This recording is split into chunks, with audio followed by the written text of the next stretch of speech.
COVID-19 crisis as a catalyst for innovation. Here we have some panelists where we are going to discuss and talk about how this global pandemic has affected innovation, how can organizations make the most of it.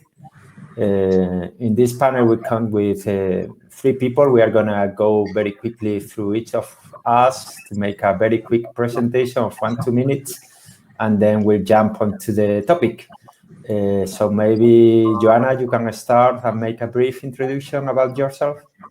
Yes. Hi, my name is Joanna Universal. I'm a strategy director at Ogilvy Warsaw. And basically, I work with brands and I help brands innovate, grow, and manage through the crisis. Thank you. Jamie, would you like to go next? Sure. Hi, everybody. My name is Jamie Q. I'm the founder and managing partner of an innovation studio based out of London called Studio Zao. What I do is I help organizations to apply intrapreneurship or internal entrepreneurial capabilities and talent in their efforts for innovation. So we help organizations to develop, upskill, and harness, as well as unlock that kind of hidden internal capability to drive faster growth and resilience for the organization as well. Thank you. Jonathan? Hi, everyone. I'm Jonathan Grambeau. I work as an innovation advisor at Innovate UK, the UK's innovation agency, working on their Innovate UK Edge program, where I help London-based startups and SMEs to scale up internationally. I help the companies to secure funding, public funding, private finance, help them with IP management, help them with their business strategy. And I am based at UCL, University College London, in their innovation department that is delivering this program. Thank you. Well, my name is Andres. As I mentioned, I work at Funding Box as a director and head of product.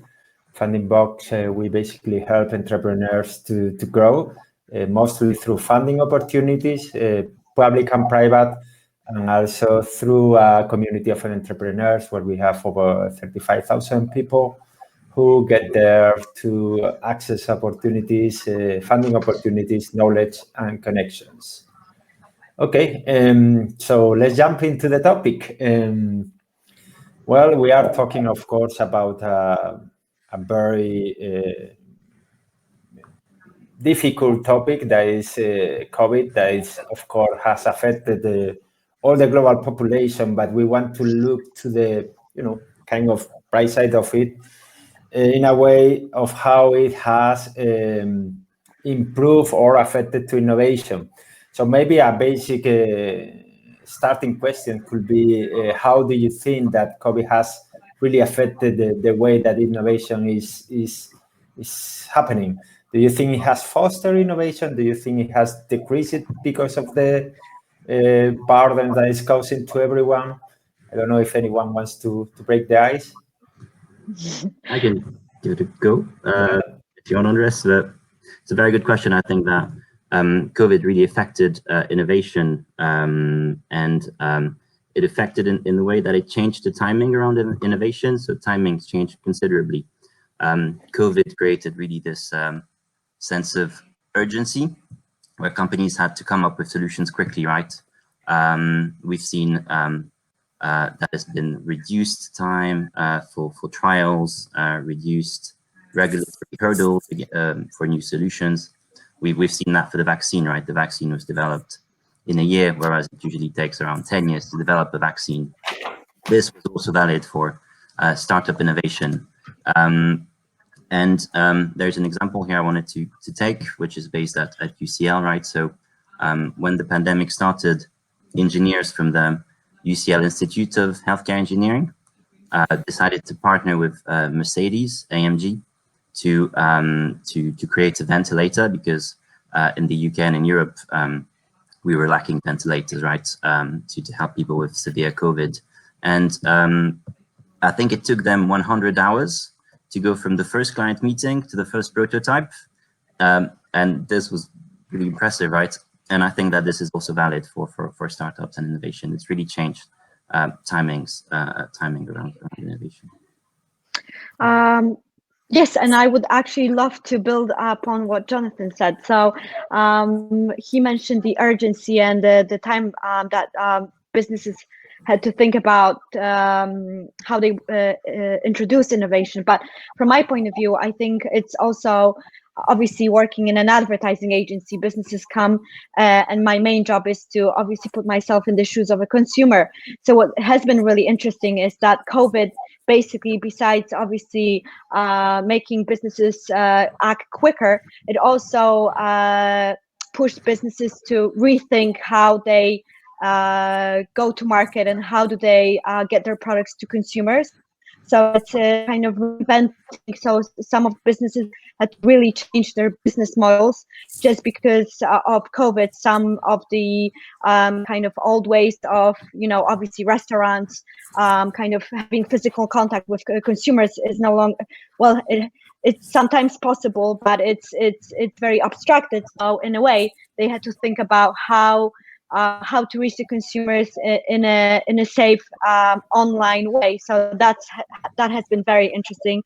That COVID enabled that innovation. I would say actually accelerated, because I don't think it's that we have new innovations. All of the kind of the technologies have been in play previously before the pandemic hit. But COVID accelerated how businesses work, and I think the what Jonathan said, that's the right way to think about it. They haven't enabled businesses to innovate completely, but it's to rethink and accelerate how they think about innovation. On that point about accelerating innovation, I would just say that the conversations that we've had with some of our clients, which has been around internal innovation, obviously has been around how can they adopt more of an entrepreneurial skill set and mindset internally. Some of the clients we've spoken to have echoed that they've been quite surprised as well by their own ability, by the organization capacity to move quickly. March, April last year. And actually, they don't want to lose some of that. They saw that actually some of the technologies and the trends were obviously already knocking on the door, but there wasn't a sort of a watershed moment, a burning event like this, so to speak, that necessitated this sort of urgent all hands on deck change. And now that they've done it, they realize, I'm a bit more capable than I thought. And actually, I don't want to lose this kind of ability to do so. So what more can we achieve? That's been an interesting angle as well. And certainly that's a testimony in a way to the silver lining, as Andres, as you put it, of the positive, maybe a catalyst for innovation. And just curious, have you seen, Jamie, because we are talking about accelerating businesses and accelerating the way to take the ideas to convert them in product and take it to the market. Have you seen like the adoption of some kind of methodologies in big corporates? Like, I mean, the classic agile. Have you seen like the transformation, real internal transformation, or it has been more kind of running with what they had and try what they could? Has been real transformation internally in the company? So it's a bit, we do what we can with what we have. I'll answer this as succinctly as I can, and I'd love to get thoughts from Jonathan and Joanna as well. But I think innovation methodologies that have emanated from maybe the entrepreneur world, the startup world, were already kind of taking a foothold in large businesses and corporate world. But it was still kind of, in a way, hoping to cross a chasm, right, in itself, in terms of its adoption in the corporate world. I think some of the effects of the pandemic, i.e. jolting business executives and leaders into realizing that things are fundamentally, certain things are fundamentally going to change and stay different, especially from a consumer behavior perspective, has meant that actually some of them have become more interested in how can we now actually look internally and apply some of these lean startup or more systematic innovation methods that previously we knew existed, but now maybe there's more of a case to actually embed and actually adopt and upskill, especially in a world where I think more and more employees are obviously working from home and there's less of a social element in the same way there used to be. So employers have a greater proportion of the time and impact on an employee's life. And so there's also a side responsibility, I think, that's increasing, which is they need to upskill and retrain and kind of, inject some more growth into employees. And so learning these new skills are also a responsibility and a duty, I believe, of employers to their people. And I can build on that. I think that the pandemic forced corporates to adopt a more entrepreneurial management mindset. They didn't have time anymore to do flawless planning and rigorous analysis. They had to get out there, trial, fail fast, and that was an interesting change that we saw happening. And actually, just on what Jonathan said, because with big corporations, what I've noticed is based on the pandemic, and obviously last year we were in a different state as we were still wondering how long will it take. Is this but now we're clearly realizing that this is the new normal.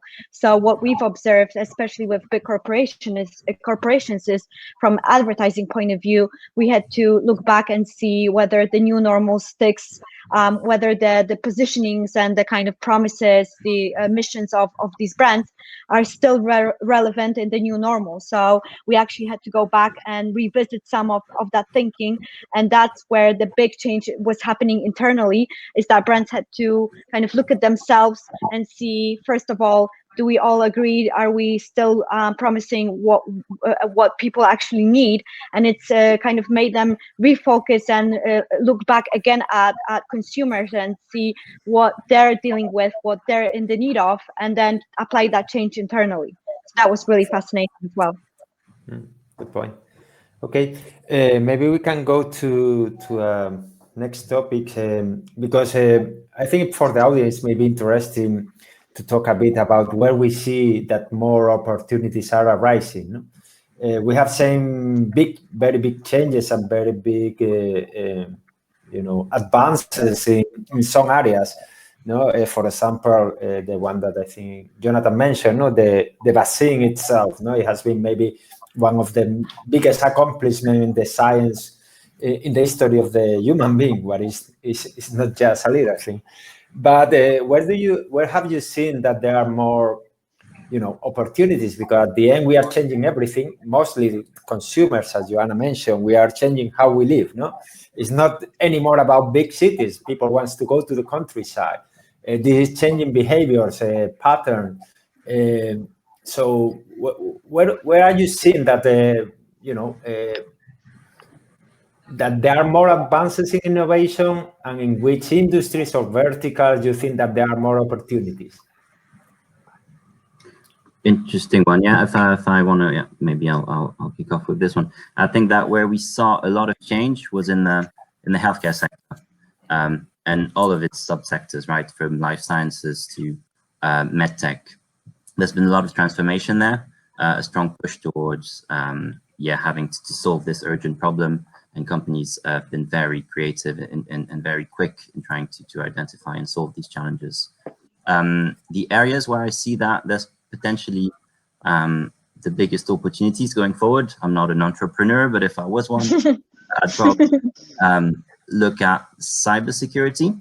A lot of companies move to digital and online services, and this comes with some serious challenges in terms of the way that you protect data and you protect their assets, virtual assets. And maybe as well, online education as well. We saw that school children particularly were left high and dry with parents having to become teachers overnight, which was a challenge, right? So I think these two sectors here could hold very interesting opportunities going forward. Joanna, yeah, I mean, from my point of view, and I think I really like what Jonathan said. It's from personal point of view. I agree. I don't have the investments right now to start a business, but if I had those, then I would say for me, seeing the data and looking at how we're working. I think wellness, I think tapping into wellness altogether, kind of brands helping, businesses helping people to cope with how they feel, how they cope, kind of how they relax. I think that's very much needed. I've seen a lot of businesses actually incorporate wellness into their offering that you wouldn't have thought of, like airlines, pharma, retail. They're adding wellness on top of their offering. So I would definitely look into especially mental wellness as an opportunity to grow business wise.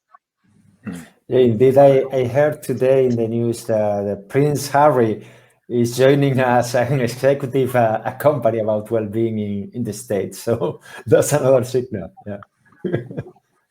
Jamie? I was just going to say, Prince Harry must know something we don't, and he's ahead of the curve. I would say, two parts. If I had to pick, I don't know, like a hashtag area, or in a way, I would look at immersive experiences as well. I think if we're all, what's here to stay may not be 100% work from home, 100% virtual, but definitely that percentage is going to be a lot higher than it used to be and stay that way. So how there will be more immersive experiences for people to collaborate creatively. That's something that I'm personally interested in. But the way I like to think about some of the growth opportunities or white space opportunities coming out of this may be more of a system level view, which is, for example, I can see already, at least in London, where I live, the property market, house prices, house demand. This is an indicator of obviously people's movements, and that has in turn a massive knock-on effect on not just the retail industry within central London, but also some of the auxiliary industries like food, lunch places, entertainment. But then also that's going to counterbalance elsewhere. So will that industry be shifting out into some of the satellite cities? Does that mean that actually there's going to be a massive boom in those areas, and the structure of society might change in this way? This interests me personally, because I think that that's an opportunity for organizations to reframe a defensive mindset of we need to protect what our core business is into, well, actually, we should actually exploit some of these white space opportunities and go and test and explore and validate new ideas over there. Very good point. I have to say that personally, I'm quite interested in the centralized technologies. I see as what you were just mentioning, no? At the end, what is happening now is some kind of decentralization in the people, how the people live, no? Before it was all about being in the center of the place, but now it's about, disaggregating, going to the countryside. So I think that's healthy for the society in itself, and also raise a lot of opportunities. So I would say that is a positive thing of this terrible situation. Let's try to think positively. Okay, yeah. But if we continue, there is also another topic, because we have seen that with this pandemic, well, at the end, most of digital companies, big digital companies, they have grown a lot. So it has been very positive for not all, but most of them.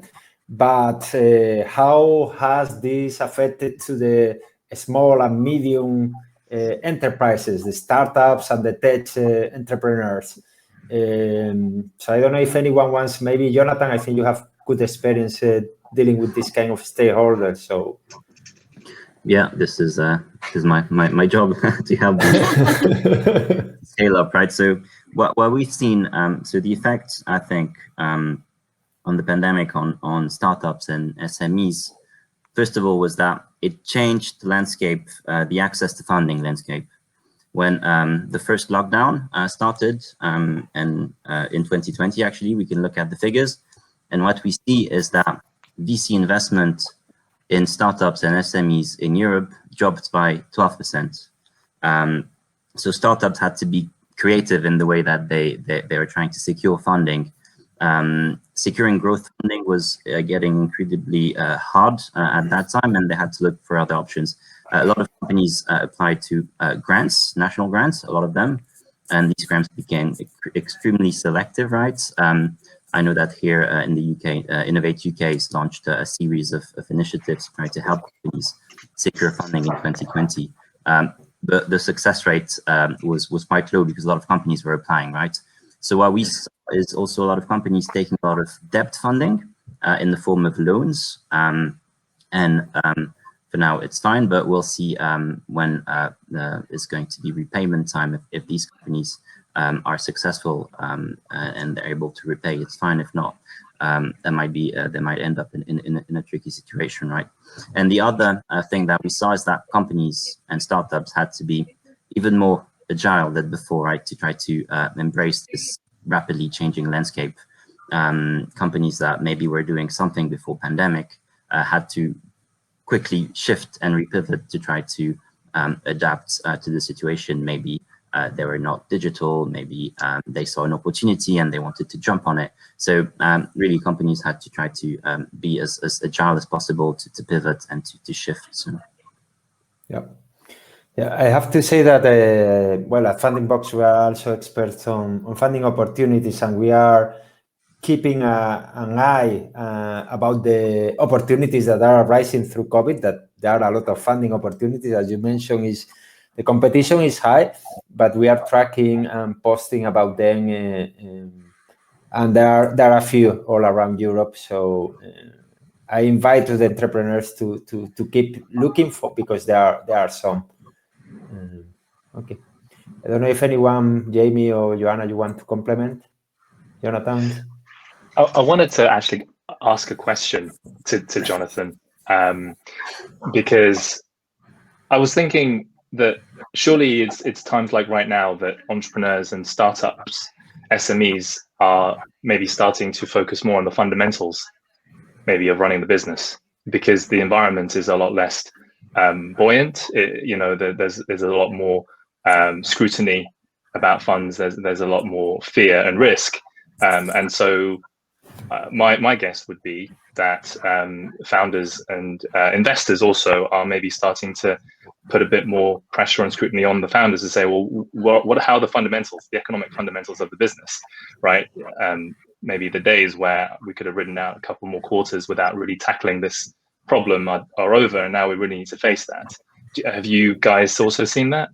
That's interesting. So I think that now what we're seeing is that VC investment is going back up again, but I think that VCs are less risk averse than before, and maybe they'll be introducing some more strict clauses, right, on entrepreneurs to try to make sure that they're investing in a sustainable business. So I think it also comes from hardships for the entrepreneurs, the startups, and the early founders. They might still have access to VC and growth funding, but the modalities, I think, are going to be a bit different now. So that's something that I'll be curious to see what's happening in 2021.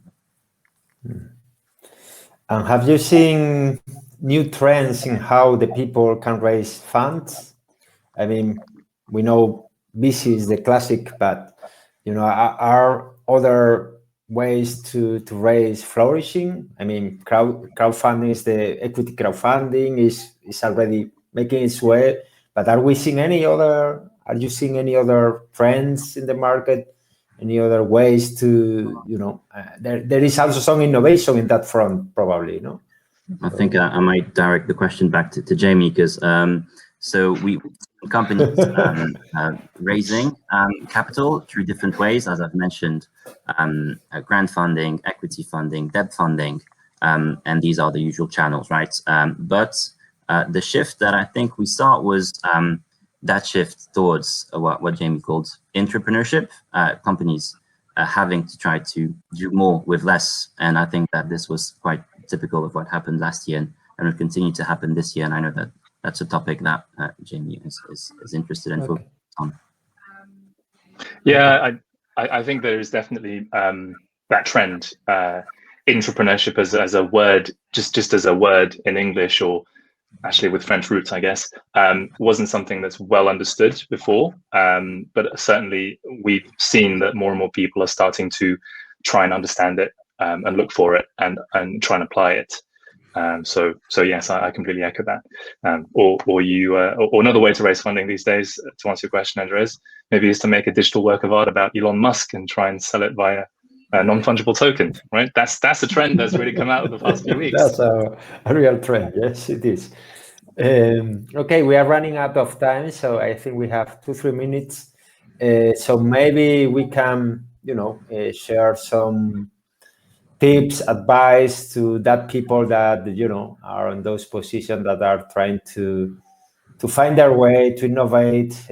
So, and the current situation, what do you think you could advise them in any way, in any front? I mean, there are many angles, but I guess each of you may have a different one. So I don't know if Joanna, if you want to go ahead.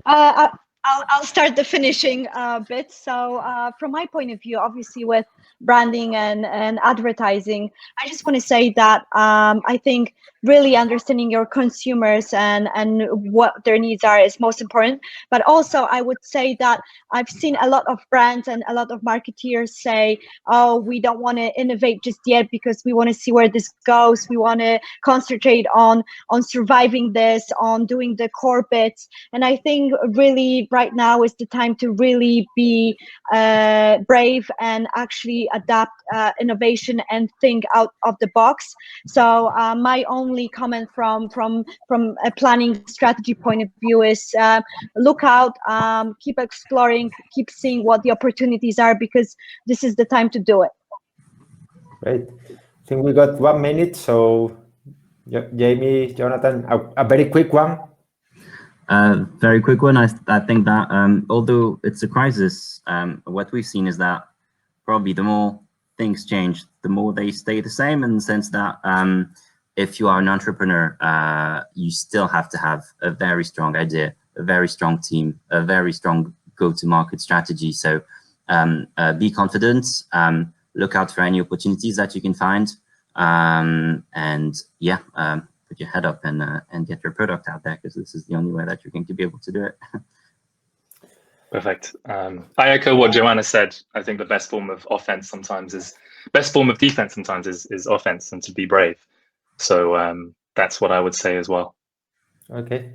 Well, thank you very much. I hope the audience enjoyed the talk. Good to talk to you guys. Bye-bye. Thanks, Andres.